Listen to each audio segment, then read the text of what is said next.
మీ కళాశాల ప్రిన్సిపాల్ గారికి, లెక్చరర్స్కి అందరికీ కూడా నా యొక్క నమస్కారాలు.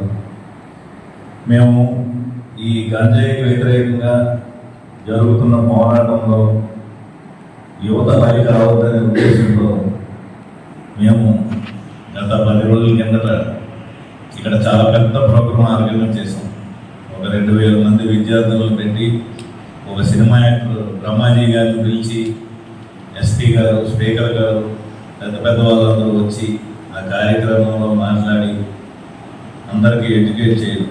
ఇవన్నీ ఎందుకు చేస్తున్నామంటే మేము కొంతమందినైనా సమాజంలో పిల్లల్ని, ముఖ్యంగా విద్యార్థుల్ని కాపాడగలిగితే, వారిని చెడు ద్రోహం నుంచి మనం కాపాడగలిగితే మాకు చాలా మేము చేయాల్సిన పని కొంత మాకు తగ్గుతుంది. ఎందుకంటే ఇప్పుడు నర్సీపట్నం అంటే మీ అందరికీ తెలుసో లేదో, చాలామంది ఇక్కడ నర్సీపట్నం వాళ్ళు ఉంటారు, బయట వాళ్ళు ఉంటారు. ఏజెన్సీ ముఖద్వారం అన్ని కార్యకలాపాలకి ఇది నర్సీపట్నం అనేది ఒక అడ్డ. ఇది వరకు ఇప్పుడు కూడా జరుగుతున్నాయి. మీరు నైట్ టైంలో చూసుకున్నట్టయితే గంజాయిలు తాగి రోడ్ల మీద తిరిగే వాళ్ళు ఇప్పటికీ తిరుగుతూనే ఉన్నారు. వాళ్ళ వల్ల మనం న్యూసెన్స్ పెరుగుతూనే ఉంది. మేము ఎంత తగ్గినా, ఎంత ఇది చేసినా, వాళ్ళు ఎంత కంట్రోల్ చేసినా వాళ్ళకు ఉన్నటువంటి లోనం మత్తు ఆ రకంగా చేయిస్తారు. ఇది ఎందుకు మీకు చెప్తున్నామంటే, మీరు ఇందులో కొంతమంది ఫ్రెష్గా 10th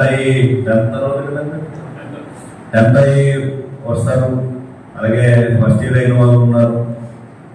కొత్తగా వచ్చినప్పటికీ కళాశాలలో ఆ లొకాలిటీలో, ఆ అట్మాస్ఫియర్లో పాత ఉన్నవాళ్ళు కానీ, లేకపోతే ఇది వరకు గతంలో చెడిపోయిన వాళ్ళు కానీ వాళ్ళ ప్రభావం మన మీద ఉంటుంది. ఎందుకంటే మన మనసు మంచి కన్నా చెడు వైపు ఎక్కువ లాగుతూ ఉంటుంది. సపోజ్ ఇప్పుడు మన 4 ఫ్రెండ్స్ తయారవుతారు కాలేజీకి రాగానే.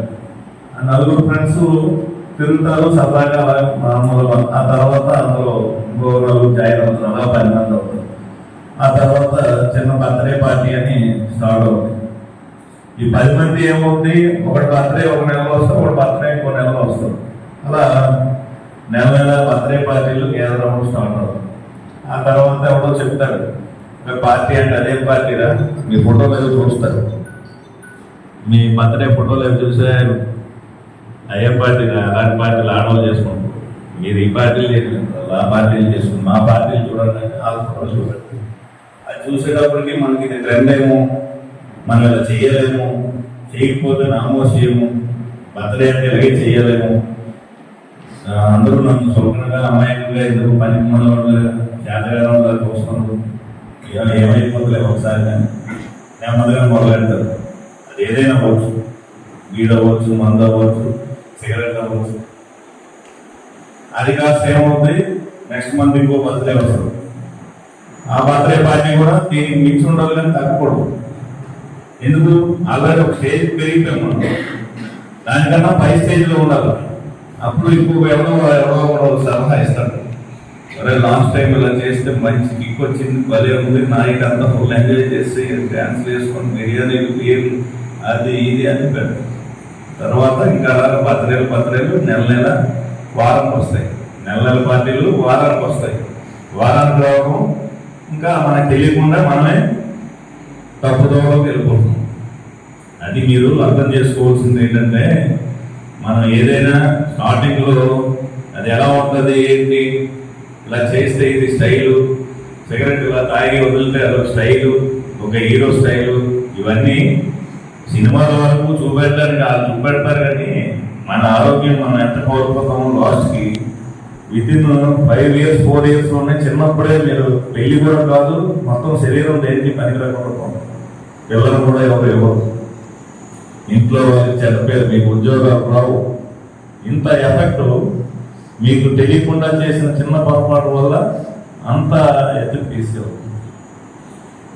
ఇవన్నీ మీకు ఎందుకు చెప్తున్నాం అంటే, మీలో 10 మంది అయినా శుభ్రంగా ఉండి 10 మంది ఇంకో 10 మందిని బాగుపరిస్తే అలా సమాజం మొత్తం బాగుపడుతుందనే ఉద్దేశంతో మేము ప్రతి స్కూలు, కాలేజీలు, విలేజ్ల్లో మీటింగ్లు పెట్టి, అంటే మీ టైం మా టైం వేస్ట్ చేసుకోవడం కాదు. ఈ రకంగా చేయడం వల్ల కొంతమంది అయినా మారితే మాకు సమాజానికి మంచి చేసినట్టుగా మేము భావిస్తా ఉన్నాం. సో మీకు లైవ్ ఎగ్జాంపుల్ చెప్తాను. అంటే మీకు తెలియకుండా జరుగుతున్న కొన్ని పనులు కూడా మనం వెళ్ళవలసిన పరిస్థితి వస్తుంది. ఇక్కడ తెరపడ్డని మనకు తెలిసే ఉంటుంది మీ అందరికీ.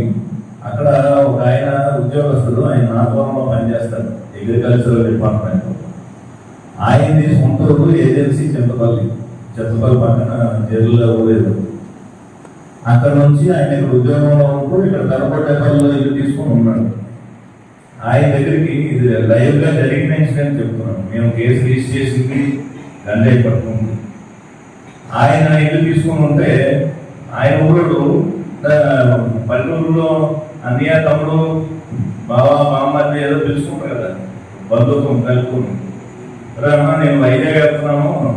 లేదు విజయవాడ వెళ్ళాలా, నైట్ బస్సులు లేవు, నైట్ నుండి తెల్లారి వెళ్ళిపోతాను, తెల్లారి ట్రైన్కి వెళ్ళిపోతాను అని అంటే సోమవారం కొద్ది మరి ఊరోడు కదా కాదని లేక సరేనా వచ్చి పడుకుని వెళ్ళలేదు అనేసి ఓకే చేసి ఆ వచ్చినప్పుడు ఏం చేశారు, ఆ ఊరిలో వచ్చి గంజాయి మూటలు ప్యాకింగ్లు చేసుకొని స్కూటీ డిక్కీలో పెట్టి ఆ డిక్కీ యొక్క అడిగి ముందు పెట్టారు.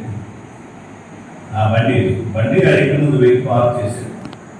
ఆ ఇటుమానుడు ఎవరి బండి ఇప్పుడు కొత్తగా వచ్చింది అనేసి డౌట్ వచ్చారా చూస్తే అది కొద్దిగా డిక్కీ సీటు స్కూటీ డిక్కీ చిన్న బ్రదర్ చిన్న బైక్ వేస్తుంది.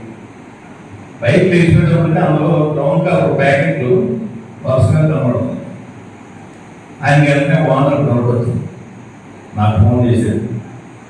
సార్ ఏదో తేడా ఉంది సార్, ఈ బండిలో ఏదో ఉంది, మా ఇంటి మీద పెట్టారు, ఎవరో నాకు కావాలని నేను అన్ని తీసుకొని పెట్టేదేటో మీరు అర్జెంటుగా రండి సార్ అన్నారు. వెంటనే మా స్టాఫ్ పంపించి మేము వెళ్ళాము. వెళ్ళి చూస్తే బండి డిక్కీలో గంజాయి ఉంది, 10 కేజీలు గంజాయి.